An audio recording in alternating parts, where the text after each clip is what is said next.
Hey everybody, it's Conrad from ConradRocks.net. Couple of things. I wanted to release something that happened prophetically yesterday on Saturday, September 5th. And, it's going to be about three things actually. I was impressed to come here in the office and just start worshiping. And I do this often. I'll grab my guitar and I'll just start worshiping. And, the Lord inhabits the praises of his people. He's enthroned in the praises of Israel, and we shall enter his gates with thanksgiving and his courts with praise. I kind of get those backwards sometimes. But something about worship, it's a gateway to the kingdom of heaven.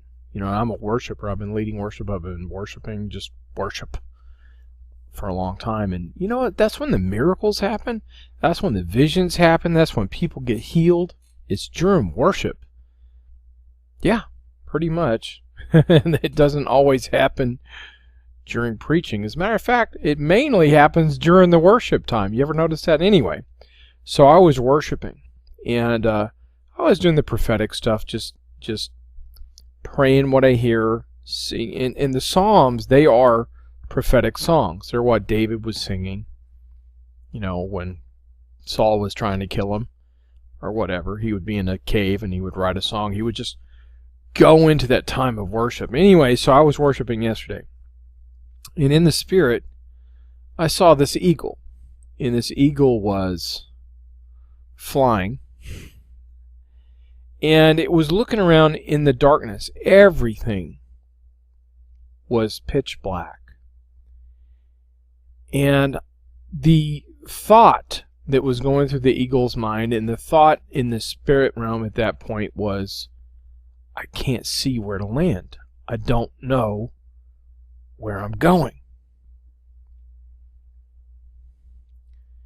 And, a lot of people consider the eagle to be a prophetic symbol.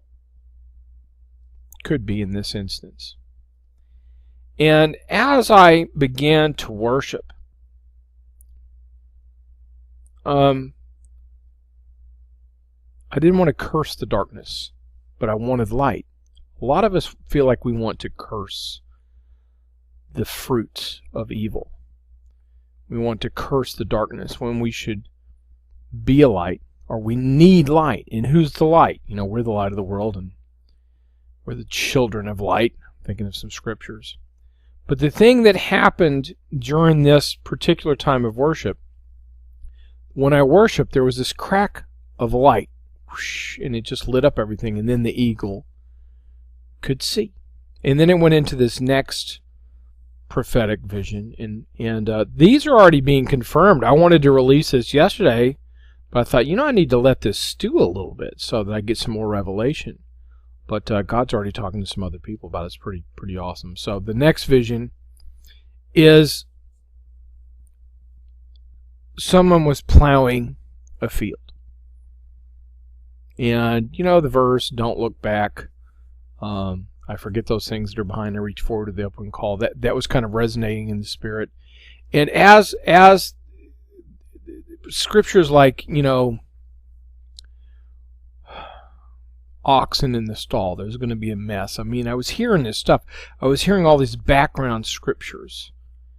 But the biggest one, two really big ones, was no man having put his hand to the plow and looking back is fit for the kingdom of heaven. So plowing began to ensue. And as the plowing was ensuing, I started to notice that there were some problems.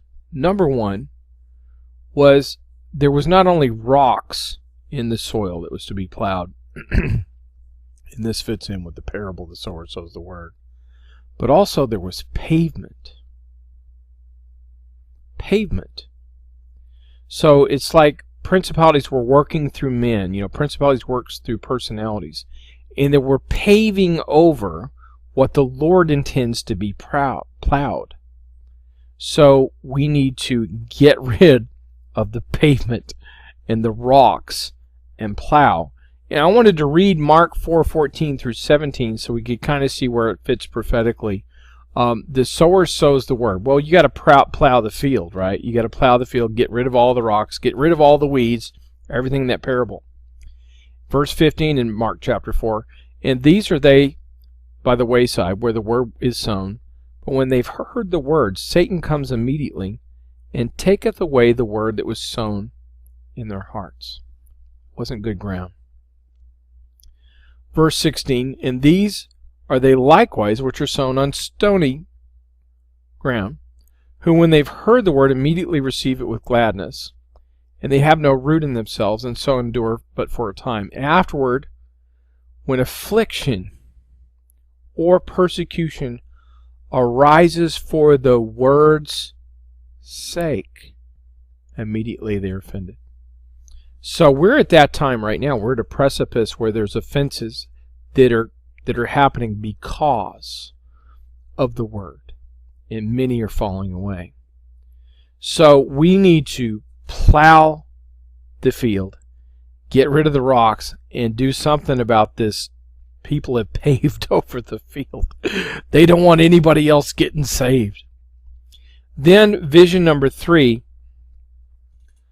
what I saw is, I really can't explain it very well, but if people have already, the Lord's already talked to some other people about it. It's pretty interesting. I saw a simultaneous existing environment. They were existing side by side, but they were distinctly different.